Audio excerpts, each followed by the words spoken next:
She was accidentally pushed into a millionaire's lap at a restaurant and felt something completely unexpected.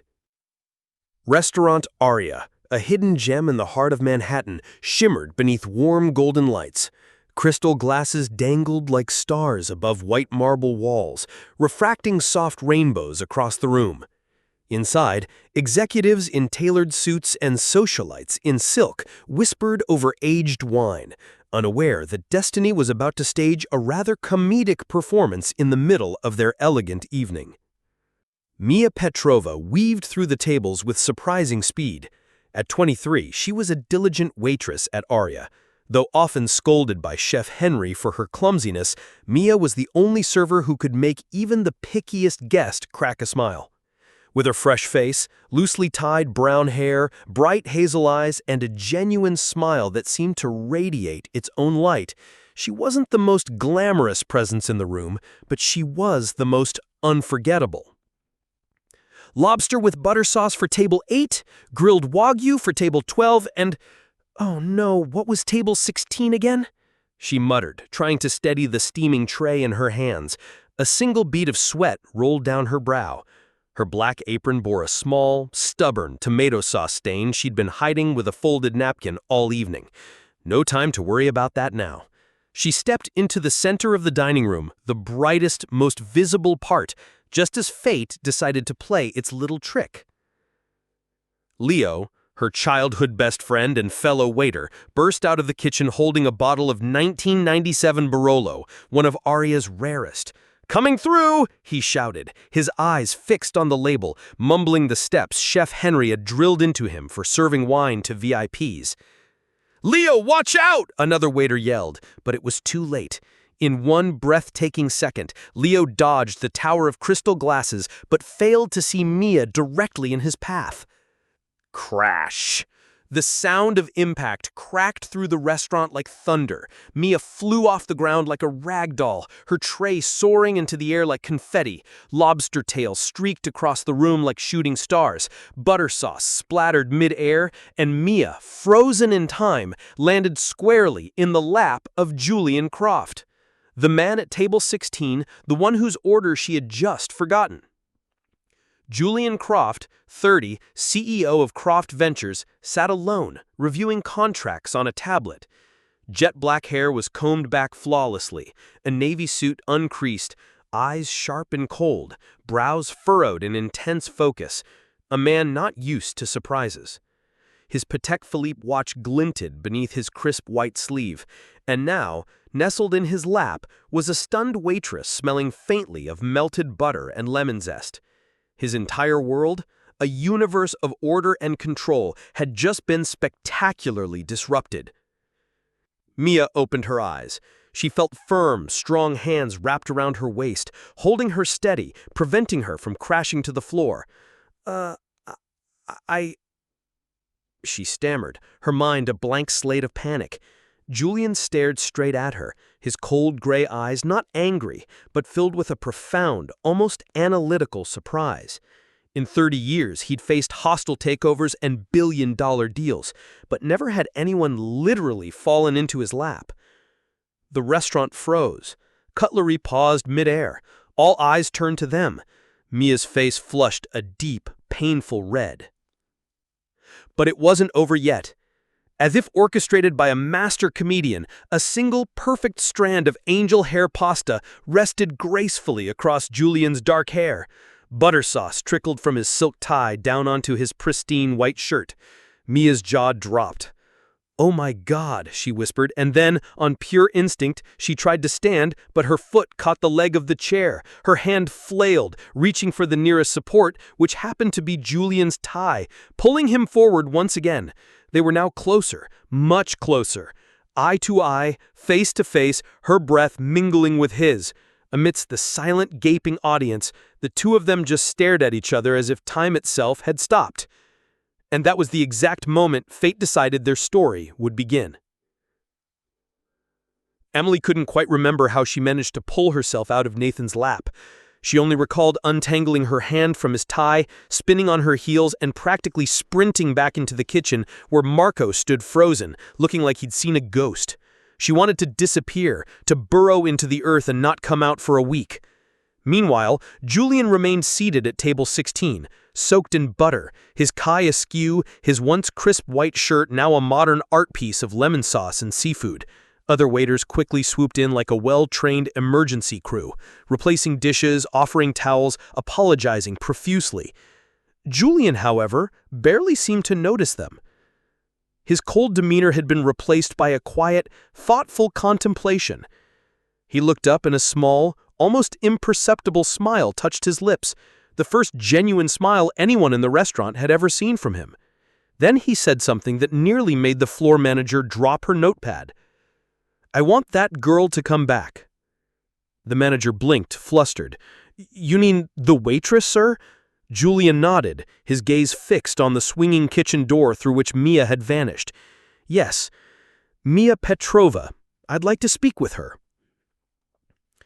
Later that night, after the last of the diners had left, Mia was hiding behind the bar, clutching a glass of water and silently begging the universe to let her vanish. But then she heard the unmistakable, confident sound of expensive dress shoes approaching behind her. She turned. It was him. Julian, now in a fresh shirt borrowed from the restaurant's emergency supply, no more seafood scent, but still with those intense eyes and an expression even more unreadable than before. He didn't waste time on pleasantries. "Do you cook?" he asked bluntly. I like to, mostly for my roommate or for Leo, but if you mean professionally for service, no." He cut her off, his voice calm but insistent. "I mean, would you cook a private dinner for me? At your place?" She stared, utterly baffled. "You mean as an apology for landing on you and ruining your suit?" A smirk played on his lips, a fascinating sight. "Yes, something like restitution, but I'll pay you, of course." She let out a nervous laugh, a sound that was half embarrassment, half sheer disbelief. "I don't usually get paid for crashing into people." "Then consider it a date," he said, his eyes steady on hers, holding her gaze with an intensity that made her forget how to breathe. Mia froze. The world around her seemed to slow down. The hum of the industrial air conditioner, the glint of light on the clean glassware, the frantic, terrifying pounding of her own heart. "Friday," Julian added, breaking the spell. 7 o'clock. I'll bring the wine." She hadn't said yes yet. He saw the hesitation in her eyes, the internal battle. He looked at her, and his expression softened almost imperceptibly. "Don't overthink it, Mia," he said, his voice a little lower now. "I just want to know who you are when you're not wearing that uniform and following orders." There was a pause long enough for her to feel the weight of his words, the sincerity beneath the bizarre request. Then, against her better judgment, Mia gave a small nod. "Okay," she heard herself say, "but I can't promise the food will make up for all of this." Julian tilted his head slightly, that ghost of a smile returning. "We'll see," he replied, and turned away, leaving Mia standing behind the bar, still clutching her glass, her heart racing wildly. And so on a surprising autumn evening, Mia Petrova, the small-town waitress in the middle of massive New York, agreed to cook her first dinner, not for her job, but for herself. The story had started to shift from coincidence to destiny. Mia's apartment was on the 5th floor of an old brick building in Brooklyn. No elevator, no doorman, just creaky steps and a worn wooden railing that groaned under pressure. But that evening, when the doorbell rang at exactly 7 p.m., she barely felt the exhaustion from her shift. Standing outside was Julian, dressed more casually in dark jeans and a cashmere sweater, holding a bottle of red wine and, surprisingly, a small bundle of dried lavender. He held the flowers toward her, his demeanor calm but slightly softer than the man she'd first met. "Not traditional," he said, his voice a low murmur, "but I thought the scent might suit you better than roses." Mia smiled, a genuine, awkward but grateful smile. She stepped aside to let him in. "Come in, and thank you. They're beautiful, really." The apartment, barely 500 square feet, was warm and deeply personal in a way few city homes were. A tiny kitchen corner was filled with neatly arranged spice jars, well-loved cookbooks, and potted herbs growing out of old tin cans on the windowsill. A wall was decorated with photos she'd taken of dishes she had cooked herself, her own private gallery of culinary triumphs. A weathered wooden table, with two mismatched chairs, which she had spent all afternoon cleaning, stood in the center. On the stove, a pot of chicken stew simmered, releasing the comforting aroma of garlic, onion, bay leaves, and rosemary, scents that stirred memories she rarely shared with anyone in the city. Julian stepped in, his gaze quiet and thoughtful, observing every detail without judgment. It was a world away from his minimalist penthouse overlooking Central Park. "Do you live alone?" No, I have a roommate, Sarah. She's a nurse, working a night shift. I bribed her with a week's worth of homemade brownies to have the apartment to myself. He chuckled lightly, a surprisingly warm sound, placing the wine on the table. Emily busied herself with final touches in the kitchen, hoping her flurry of movement would hide how jittery she felt. But Julian remained near, watching her with a quiet intensity until he asked, his voice calm, "Where did you learn to cook like this?" She paused, her hands still for a moment, and turned to face him. "At home," she said. "My babushka taught me. She was the first to show me how to feel food, not just follow a recipe. She passed away when I was 16, but I kept her handwritten notebook, stained and falling apart. Every time I cook one of her dishes, I feel like she's still sitting right behind me, smiling and telling me to add more garlic." Julian nodded slowly. He didn't offer empty platitudes or change the subject. He just listened, and something in his guarded eyes softened. Dinner was served beneath the soft glow of a single candle, with glasses of rich red wine and faint jazz humming from an old Bluetooth speaker on a bookshelf. Mia brought out the main course, her grandmother's lemon-roasted chicken with herb potatoes, a dish chosen not for its complexity, but for the memories and love baked into it. "It's not fancy," she admitted, her voice a little shaky, "but it's the one I trust most." Julian tasted it, his eyes closing for a brief moment. He then looked up at her, and his expression was completely open. "It's really good," he said with a sincerity that struck her to her core. "It tastes like home." Mia let out a small breath she didn't realize she'd been holding. "Thank you. Honestly, I didn't think you'd actually come." Julian tilted his head. "Why not?" "Because you're a busy, powerful CEO, and I'm the clumsy waitress who dumped butter sauce all over your $1,000 suit." He set down his fork and knife, his eyes steady and serious. "That fall," he said slowly, "was the most interesting, most real thing that had happened to me all week, maybe all year." Mia laughed. Not a polite, nervous titter, but a real, deep laugh that came from somewhere genuine inside her. She had never imagined she could feel so at ease, so seen, sitting across from someone like Julian Croft, a man who lived in a world so far removed from hers it might as well have been on another planet. After dinner, they sat side by side on her old, comfortable couch, the one where she often read cookbooks late into the night. Julian leaned back, wineglass in hand, his usual guarded posture relaxed. He spoke of his own childhood, a whirlwind of international schools and constant moves because of his parents' diplomatic careers. He told her of lonely dinners in hotel rooms and the odd, hollow emptiness of having every material thing but feeling profoundly disconnected. "I think that's why I invest in experiences now," he said, his gaze distant. "Restaurants, art, music. I believe in meals. They can bring strangers together, like tonight." Mia nodded, understanding him perfectly. "I believe that too, but for me food is a language. I'm not great with words sometimes, but I can tell stories through flavor." Julian turned to look at her, his focus absolute. "So, what story did you tell tonight, Mia?" She paused, setting her glass down, and offered a faint, knowing smile. "A story about a girl who thought she was invisible in this giant, lonely city. But then with one spectacular fall, someone finally saw her." That evening ended with a quiet, unspoken tenderness. After Julian left, Emily remained on her old sofa, holding a glass of wine that had gone cold, though her heart still felt impossibly warm. She wasn't sure what would come after tonight. Was it just a simple, bizarre meal, or was it the beginning of something deeper? The next day, while slicing lemons in Arya's bustling kitchen, Mia received a text from Julian. "This Saturday, I'm attending the grand opening of my new restaurant. Will you come with me?" She froze for a moment, the sharp scent of citrus filling the air, her knife still in hand. Part of her felt a wave of sheer panic.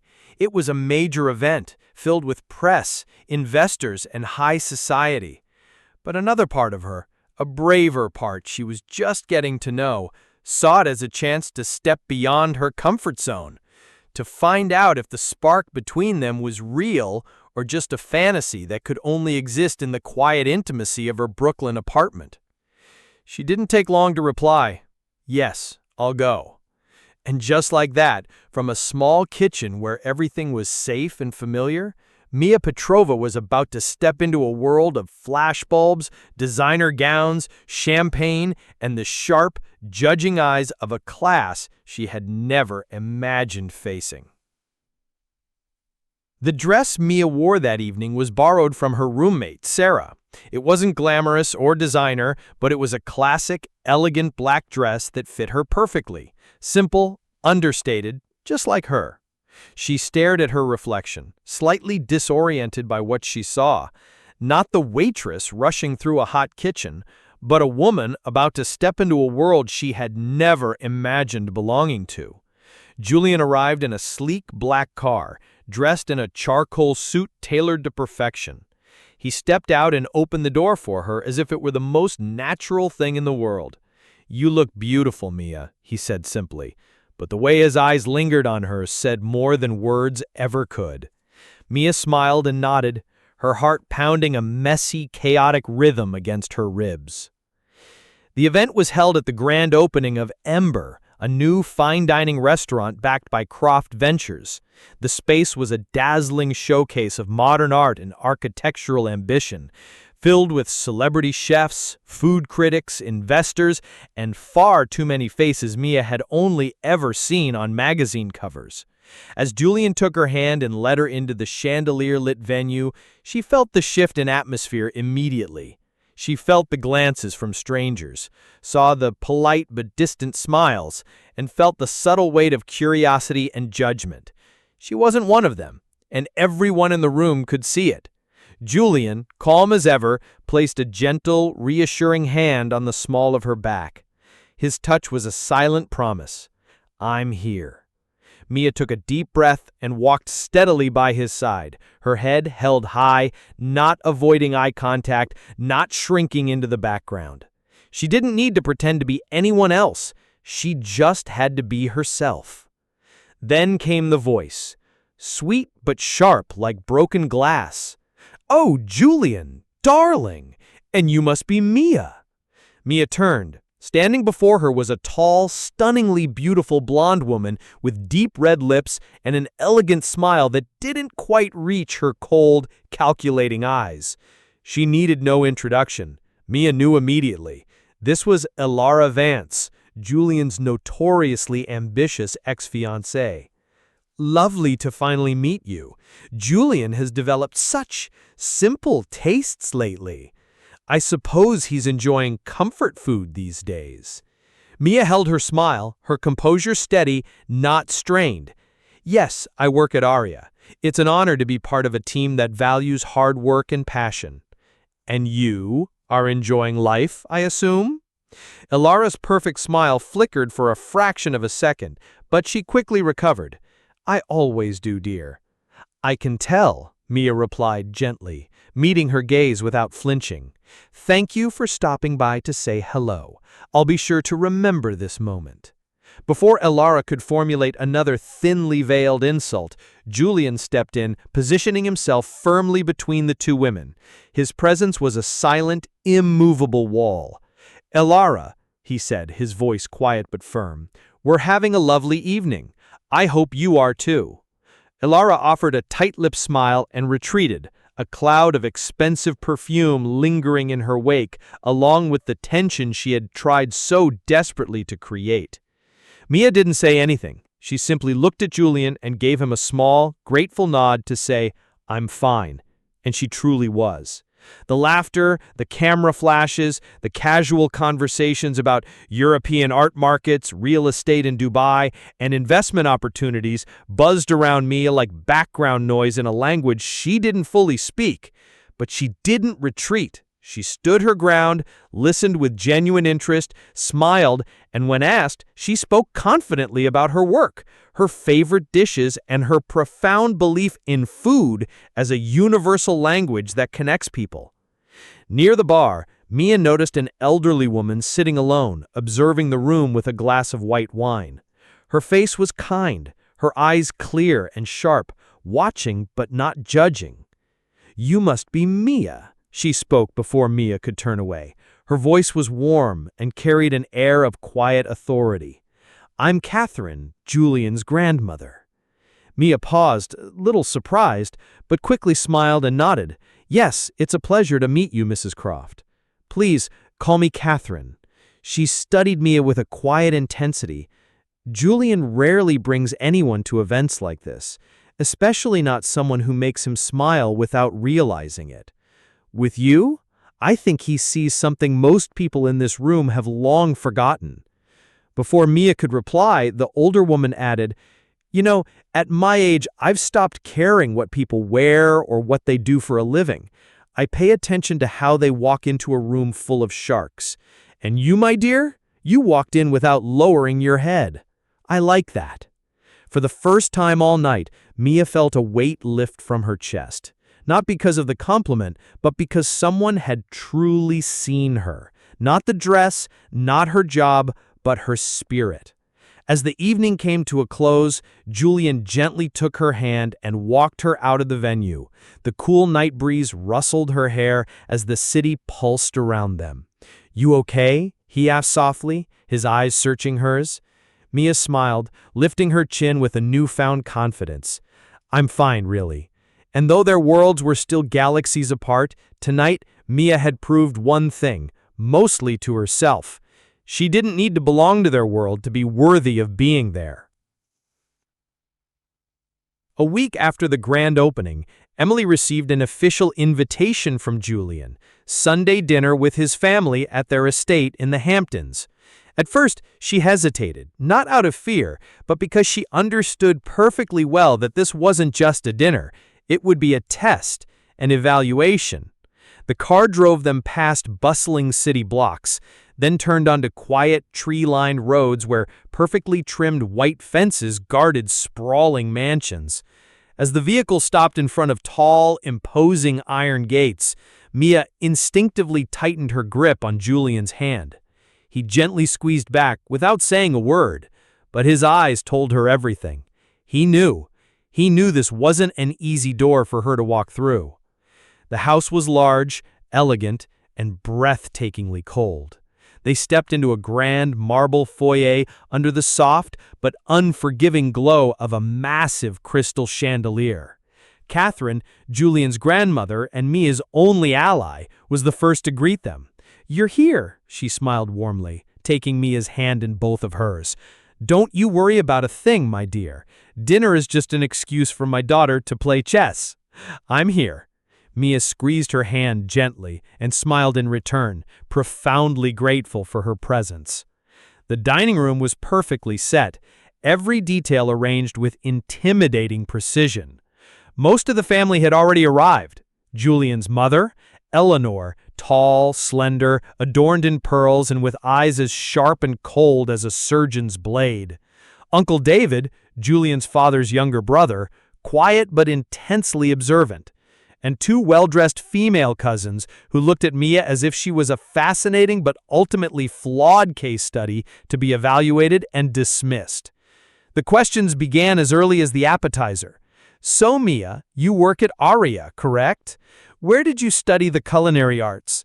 Le Cordon Bleu, perhaps? Or did you attend the Culinary Institute of America?"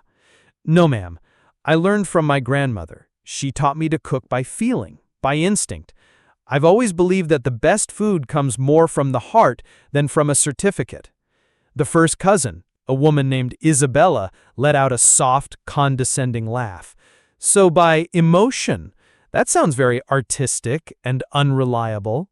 Mia smiled, her composure unshaken.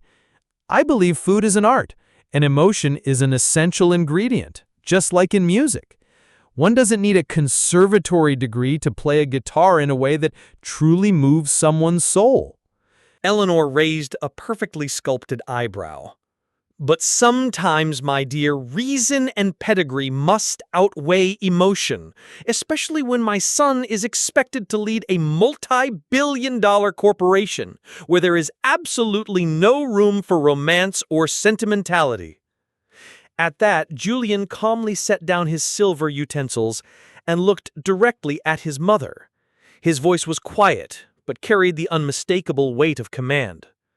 "We're having a family dinner, Mother, not a boardroom interview." Eleanor didn't flinch or turn to him. She simply sipped her wine and said softly, "I am simply getting to know the person you seem to think is right for you. It is my duty to understand your choices." Mia took a deep breath, then lifted her chin, her voice clear and strong. "I understand your concern, Mrs. Croft, and I didn't come here tonight to be accepted or approved of. I came because Julian invited me. I cannot change where I come from or what degrees I lack, but I know exactly what gives a person value, and I know that it cannot be measured by diplomas, bank accounts, or social status. And if that is not a language we can both speak, then perhaps we simply have nothing to talk about." The room fell into a sudden, stunned silence. Eleanor said nothing, her mask of cool composure momentarily cracking. David, the quiet uncle, gave a small, almost imperceptible nod of respect, and Catherine smiled gently, her hand resting lightly on Mia's shoulder in a gesture of solidarity. After dinner, as they moved to the back patio for tea, Julian reached for Mia's hand, his thumb stroking the back of it. "You did amazing," he whispered, his voice thick with pride. Mia looked at him seriously, her hazel eyes searching his. "I didn't come here to impress anyone, Julian. I came so they would see who I really am. If they don't accept that, then at least I didn't diminish myself to be liked." Julian was quiet for a moment, his gaze intense. "I know, and that is why I'm proud of you." In that moment, no other words were needed. Mia didn't need a pat on the back or applause from his family. She knew it in her bones. She had walked into that house not to be chosen, but to choose herself. And for the first time, she truly understood.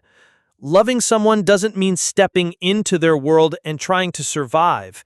It means asking whether their world is brave enough and wide enough to welcome you both. Ever since that pivotal family dinner, things between Mia and Julian became quieter, not in distance, but in depth. It felt as if they had crossed an invisible threshold where words were no longer always necessary, and a simple shared glance was enough to communicate, "We're in this together." Mia returned to her usual demanding rhythm at Aria, but everything had shifted within her. People at work noticed it too. She carried herself with a new, quiet confidence. She was no longer just Mia, the clumsy waitress. She was Mia, a woman who knew her own worth. Her newfound confidence wasn't just internal. A photo from the grand opening event began circulating on social media, a candid shot of her standing tall, meeting Ilara's icy gaze without a single flinch. It became a minor viral moment, a symbol of quiet defiance. Then came an email from an unfamiliar sender, an official invitation to join the culinary team at a world-renowned 3-Michelin-star restaurant in Paris as a sous chef. It was a place Mia had once dreamed of, a place she had cookbooks from, a place she never truly believed she could belong to. She read the message 3 times, her heart pounding against her ribs like a trapped bird. An opportunity, clear, massive, aligned with everything she loved. But with it came the question that weighed heavier than anything else. If I go, what happens to us? That morning, Mia sat by the window of her Brooklyn apartment, a cup of coffee in her hand, long gone cold. On her laptop screen was the same email she had now read at least a dozen times.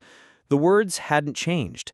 An official invitation from Maison Andon, one of the most prestigious restaurants in Paris, offering her the position of sous chef. She hadn't responded yet. In fact, she couldn't. A quiet, persistent voice inside her kept whispering, "This is your dream, Mia. This has been your dream for a very long time."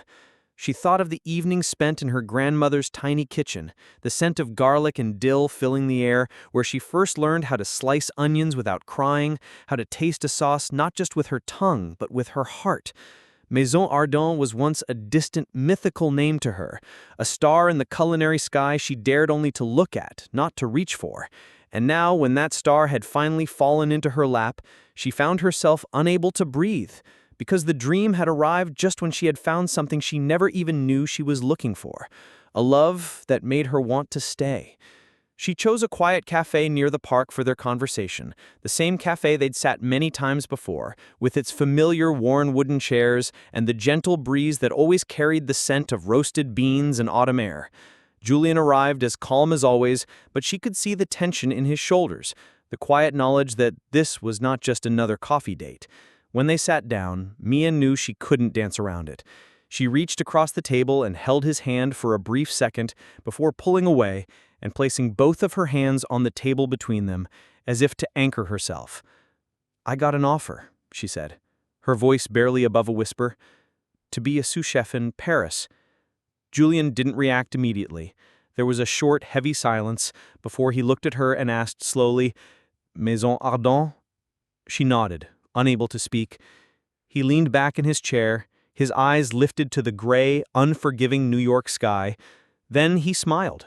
It was not a smile of joy, nor one of sadness, but one of quiet, profound resignation, like someone hearing a piece of news they always knew on some level was coming.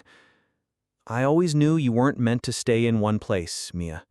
I knew you wouldn't be a waitress at Aria forever." Mia swallowed hard, the lump in her throat feeling like a stone. "I used to think dreams would come when I was ready for them, but no one ever tells you that they might come when your heart already belongs somewhere else." Julian looked at her for a long, quiet moment. There was no anger in his eyes, no bitterness, but a deep, quiet understanding. It was the kind of sorrow that comes when something beautiful is ending and there is absolutely no one to blame. "You have to go," he said, gently but with an unshakable finality. "Don't let this pass you by, Mia. This is a part of you, and you should never, ever leave a piece of yourself behind for anyone, not even for me." His voice was steady, but she could hear the tiny fracture within it. Mia heard it clearly, even though she tried desperately not to. She wouldn't cry. Not here, not now, not when the moment was already so tender, so fragile. She looked at him and managed a small, brave smile. "I'll go," she said. "Not because I want to leave you, but because I know that if I stay, I'll lose a part of myself, and I would end up resenting you for it." Julian nodded, his expression full of a love that was both deep and selfless. "I know, and because I love you, I won't stop you." They didn't break up that day. Instead, they gave themselves one last perfect week. They took long walks in Central Park, had quiet dinners at their favorite hole-in-the-wall spots, and had small, intimate conversations that had nothing to do with the looming future. There was no long-term planning, no binding promises, just a slow, gentle goodbye, soft enough to feel its weight, but fast enough to avoid completely falling apart. On the day Mia was set to leave New York, it rained, a fine gray mist that seemed to weep for them. There was no dramatic farewell at the airport. They had agreed on that. No last-minute running hugs, no tearful pleas at the gate. They had already said their true goodbye in her small, now empty apartment. It was not filled with drama or anger, just a long, silent embrace, a lingering kiss on her forehead, and Julian's final whispered words, "If you ever come back, Mia, I'll still be here." She didn't answer, not because she didn't believe him, but because she knew some promises don't need to be returned. They just need to be held quietly, sacredly, in the heart. Paris would welcome Mia like an unfinished painting, a masterpiece she would have to complete with her own sweat, discipline, and unwavering belief in herself. But before that chapter could truly begin, before the plane took her across the ocean, there was one final, unexpected moment of grace. That morning, the sky over New York was overcast, the air heavy with the weight of her impending departure. Mia arrived at the airport earlier than needed, not to escape anything, but to give herself time to breathe, to center herself. She walked through the bustling terminal, pulling her single suitcase, her eyes distant, her heart full yet strangely at peace. Every necessary goodbye had already been said. The dream she had longed for, she was finally on her way to claiming it. And then a familiar, warm voice called out from behind her. Planning on leaving without letting an old woman say a proper goodbye? Mia turned. Standing there, amidst the chaos of couples hugging and departure announcements echoing overhead, was Catherine, Julian's grandmother. She was holding a small umbrella wrapped in a soft gray coat, her silver hair neatly tied back, and her eyes were just as warm and knowing as they were on the first day they met. "Catherine," Mia whispered, walking towards her quickly, a wave of emotion washing over her. "I figured you thought it would be easier this way," Catherine smiled gently, without a hint of accusation. "But I knew. I always know." They sat together on a bench near the large glass windows, watching the massive planes rise one after another into the gray sky. Catherine handed her a small, beautifully wrapped box. Inside was a delicate hand-embroidered handkerchief, soft as a whisper, with a single elegant M stitched in the corner in deep blue thread. "I made this when I was your age," she said, "maybe even a little younger. Before I left my hometown in Ireland and came to America. I was scared too, but also fiercely excited, just like you are now." Mia held the precious fabric tightly in her hands, her eyes glassy but determined not to let any tears fall. "Do you think I'm doing the right thing?" she asked, the question escaping before she could stop it. "You are doing what you need to do," Catherine answered calmly, with absolute certainty. "And love, my dear, if it's big enough, never truly ends. It just steps aside sometimes so that each person can become who they are truly meant to be." She turned to Mia, her gaze steady and clear. "Julian is a brilliant man, but he can be stubborn, just like his grandfather was. Your heart is strong and true. The two of you are like great rivers. Sometimes they flow apart for a while to carve their own paths through the mountains, but who's to say they won't meet again one day in the great wide ocean?" Mia nodded slowly, a small, sad smile touching her lips, as she looked through the ache building in her chest. "I don't know what the future looks like. I just know that if I don't go, I'll spend the rest of my life wondering what if." "And you will do more than just fine in Paris," Catherine said, squeezing her hand gently. "You will flourish, because you carry the love of everything you leave behind with you, your past, your present, and maybe, just maybe, your future." The loudspeaker called her flight, the sound both a summons and a release. Mia stood, then leaned in to embrace Catherine. It was a tight, long hug, full of unspoken blessings and a profound, generational understanding. She walked through the security gate without looking back, not because she didn't want to, but because she knew with every fiber of her being, some goodbyes are best kept sacred in the heart, not diluted with one last painful glance. 5 years after she left New York, Mia came back. Paris had become a part of her soul. Her years at Maison Ardent had not just sharpened her craft, they had forged her into someone calmer, stronger, more whole. She had once believed her heart would always carry a missing piece, a space left empty in a small Brooklyn apartment, a ghost lingering at the airport gates on the day she chose herself over them. But even after 5 years of radio silence, she hadn't forgotten the look in his eyes that day. She hadn't forgotten the quiet, unwavering promise he had whispered. "If you ever come back, Mia, I'll still be here." She wasn't sure if she had truly believed it could be possible, but that morning, as she stepped off the plane at JFK, this time with lighter luggage and steadier steps, no longer a girl who was lost, but a woman who had found herself. Her heart beat with the same quiet, hopeful thrill it once knew. She walked through the familiar, chaotic streets of the city, past the old cafe where their laughter had once danced with the clink of coffee cups. The afternoon light hit the street just right. Soft, golden, exactly like the evening they had first met 5 years ago. Her breath caught in her throat as she looked toward the entrance. Part of her didn't expect to see anyone. A larger part of her had never stopped hoping. And then she saw him. He was standing there, not by chance, not by coincidence, but waiting. Julian. Still him, yet changed. He seemed more grounded, the cold corporate armor he once wore, replaced by a quiet, composed confidence. But when their eyes met across the crowded street, time seemed to fold in on itself, and all the years, all the miles, all the lonely nights in between simply melted away. They said nothing at first. Mia walked toward him slowly, her heart in her throat, and he just smiled, that same quiet, knowing smile she had carried in her memory like a treasured photograph. Then, without any hesitation, he reached into his coat pocket and pulled out a small velvet box. "I've carried this ring with me for 5 years, Mia," he said, his voice low and tight with a universe of emotion. "Not to hold you back, not as a chain, but because every single day I hoped, quietly, stubbornly, that one day I would see you again. And if that day ever came, I wanted to be ready." Mia couldn't hold back the tears this time. They streamed down her face as she laughed, a sound of pure, unadulterated joy that broke through the ache, through the overwhelming flood of emotion in her chest, as if her heart had finally found its proper rhythm again. Julian knelt down on one knee, right there on the busy Manhattan sidewalk. There were no witnesses that mattered, no grand music, no dramatic, over-the-top display.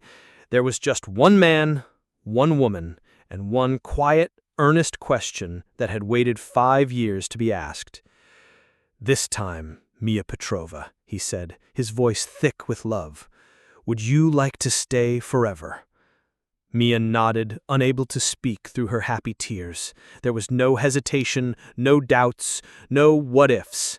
And just like that, after all the chaotic falls, all the difficult choices, and all the painful goodbyes, they chose each other. The story didn't end with a lavish wedding or a burst of celebratory fireworks. It ended with two people, hand in hand, walking down a familiar street beneath a soft, golden sunset. And in their eyes was everything they had endured, everything they had lost, and everything they had held on to so they could finally return to the only place they truly belonged. Not the place, not the city, but each other.